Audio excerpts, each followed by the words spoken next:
Embrace the power of knowledge at Sanskriti University, ranked first in most promising university in engineering and management in India. Visit www.sanskriti. Justice Rishikesh Roy और justice SVN भट्टी की bench के समक्ष सुनवाई के दौरान याचिकाकर्ताओं के वकील ने अपने दलीलों में कहा कि ये एक चिंताजनक स्थिति है।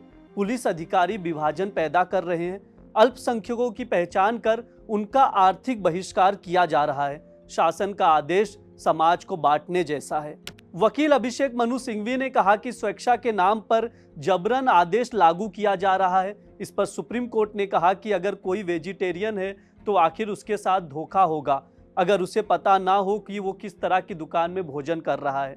जस्टिस भट्टी ने याचिकाकर्ता के वकील अभिषेक मनु सिंघवी से यह भी कहा कि आप इस मामले को ऐसे बढ़ा चढ़ाकर मत बताइए, वैसे ही बताइए जैसा जमीन पर है। इसके बाद सुप्रीम कोर्ट के जज ने अपना एक निजी अनुभव साझा किया और कहा कि केरल में एक वेजिटेरियन होटल था और बाद में पता चला कि वो मुस्लिम का था। याचिकाकर्ता के वकील ने यह भी कहा कि यूपी प्रशासन दुकानदारों पर दबाव बना रहा है कि वो अपने नाम और मोबाइल नंबर लिखें। ये सिर्फ ढाबा तक सीमित नहीं है, ये रेहड़ी पटरी वालों पर भी दबाव बनाया जा रहा है ताकि एक विशेष समुदाय का आर्थिक बहिष्कार किया जा सके। सुप्रीम कोर्ट ने कहा ये आदेश तो स्वैच्छिक है या मैंडेटरी नहीं है, क्योंकि आदेश में स्वैच्छिक लिखा हुआ है।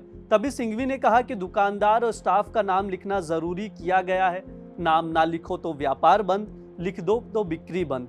याचिकाकर्ता ने यह भी कहा कि ये विक्रेताओं के लिए आर्थिक मौत की तरह है। तब सुप्रीम कोर्ट ने कहा कावड़िया क्या ये सोचते हैं कि उन्हें फूड किसी चुनिंदा दुकानदार से मिले।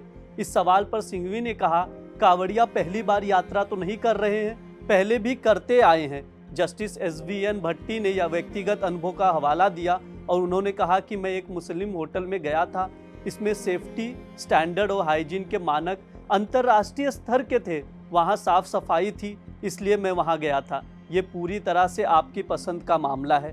तभी सिंघवी ने कहा कि खाद्य सुरक्षा अधिनियम में भी केवल 2 शर्तें हैं, जिसमें कैलोरी और शाकाहारी या मांसाहारी भोजन प्रदर्शित करना होगा।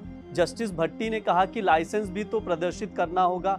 इसके बाद आखिरी में सुप्रीम कोर्ट ने कांवड़ रूट पर नेम प्लेट लगाने के फैसले पर अंतरिम रोक लगा दी है।